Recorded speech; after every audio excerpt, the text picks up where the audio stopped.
Oh man, the hype continues in Gintama and the Silver Soul arc with this episode. Boy, there was a lot of surprises, a lot of action impact, and kind of like how I thought it would turn out. There's going to be, I guess, a stalemate that actually separated Gintoki, our jobs, and I guess Nabame from Utsuro, and indeed it was a liberation army. So that being said, yeah, Gintoki and Ko actually try to put up an attack, and obviously you have I guess, the undead army, because obviously they could be reborn because of the blood that they have now from Utsuro. Obviously, Gintoki stabs him. The way that Gintoki just stabbed him right through the face, that was like badass. Like Gintoki's done. He's done playing around. But even so, he still survived that because of the immortality. So it's ridiculous that the chaos ensues. You have Kagura, Shinpachi, and Nabame putting the work against the father. Utsuro's just standing around looking like he's enjoying every second of this. When Gintoki gets grabbed a hold by somebody, and somebody else is coming in with a sword, he bends over and obviously paws. But so obviously the father grabbed a hold of him and ends up getting slashed and sets off. That was kind of cool. And then the missile comes in, separating Utsuro from Gintoki, Nabame, Kagura, and Shinpachi, and that was the stalemate that we kind of that I thought was going to come, because obviously how would they get away from Utsuro? And Gintoki said something in the episode that was kind of interesting. He said, "No, was it me that let him get away, or did he let me get away?" I think it's pretty much the latter. But doesn't matter. The missile comes in, and twice, and this time actually strikes for Gintoki, but Nabame actually pushes Gintoki out of the way, takes the full brunt of it. She still survives, but Gintoki gets thrown into the water, and it just sends everything into rubble. And this is where the invasion part takes a dark turn. At least I thought it was taking a dark turn. You see Kagura and Shinpachi emerge from the rubble. You see Gintoki helping Nabame, and she's like, "Yo, leave me here to die." And Gintoki, I like how Gintoki's like, "Yo, raise your head and don't you dare die." So you still have a purpose here. So I thought that was kind of cool. Some characterization for Nabame. She still has a purpose here. I definitely think she's going to play a role in this, because obviously what would be the point of keeping her alive? So we cut over to the Liberation Army, and this is where things get dark. And obviously there was a twist midway in this episode, but I mean, the fact that the Liberation Army and then show was like, "Yo, fire!" and they were like blowing the hell out of Edo, and you see I guess the shogun's like where Princess Soyo is, or at least Soyo, because she doesn't refer herself to the shogun's sister anymore. Because I'm her brother, I'm gonna stay here and make sure this castle isn't abandoned. So, and immediately, as soon as you saw the Liberation, I'm on my arm now.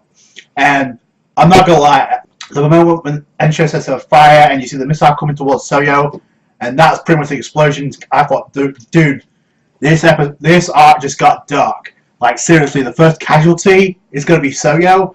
Jeez. But no, it turns out there was a twist, and you have Gintoki and company running around Edo because they're looking for some place to avoid, I guess, the mechas that are now, I guess, in pursuit. And Gintoki has a little, I guess, a realization, like, no matter where he goes, he's always taking a back step. He hasn't gone forward, and that's the reason why he says he can't reach Utsuro. So, but lo and behold, the cavalry arrived, literally, in the form of Shinsengumi. Now, I'm not gonna lie, this moment was epic, but this was also teased in a previous promo teaser or a trailer last year when we got the whole situation with Gintoki versus Kami. When they promoted that, they also promoted the appearance of the Shinsengumi. The only thing I didn't know was when they were going to appear. I definitely didn't expect them to appear in this episode, that's for sure. But it was great to see them again. You have Okita, Ichikata, and obviously you have Kondo be like, "Yo, we're here to protect Edo again." And the way they were spamming the hell out of the power-ups after the time skip, it's a trope in anime. Like with post time skips, you mostly get power-ups, right? With Naruto, it's the same. With One Piece, it's the same. Dragon Ball, you can say the same thing. So I thought they made a fun out of that with Hichikata and Okita, when you had Hichikata actually pick up the cigarettes and say, "Yo, I've got even more powerful now with my..." So I thought that was funny. You had and you have Okita that would pretty much state this with the, was it burst mayonnaise? Like, he got power up too, but it ultimately did nothing. So out of the trope of post time skip power up. So that was kind of funny. Kondo thought he was going to get power up by heavyweighted clothing, like kind of like what Piccolo or Pikkon do from Dragon Ball. I mean, we've seen this before, but I mean, Kondo completely strips, and it's disturbing. I'm not gonna lie. So he even takes his mosaic sensor parts off of him as well. Oh my god!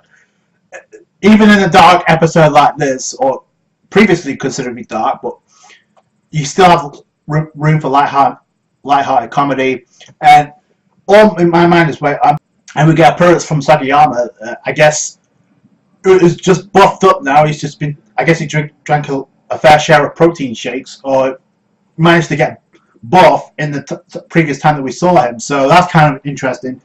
Yeah, he launched a rocket launcher because Gitoki said he launched a rocket launcher, blew the hell out of the giant mecha. That was going to be a problem because Hijikata and Okita couldn't do a thing.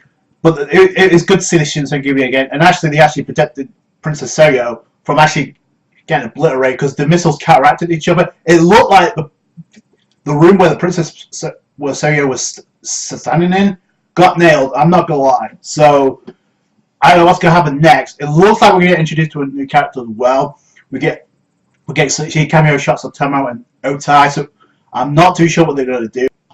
I kind of like Princess Seryo's I guess resolve, because she wanted to stay behind because obviously to not let ruin. Obviously, she also a duty to protect Edo, even though she can't do much. She's still staying put because she realizes that they're all out there fighting, and she even acknowledges the fact the Shogun's out there fighting, the current Shogun. So that was kind of cool.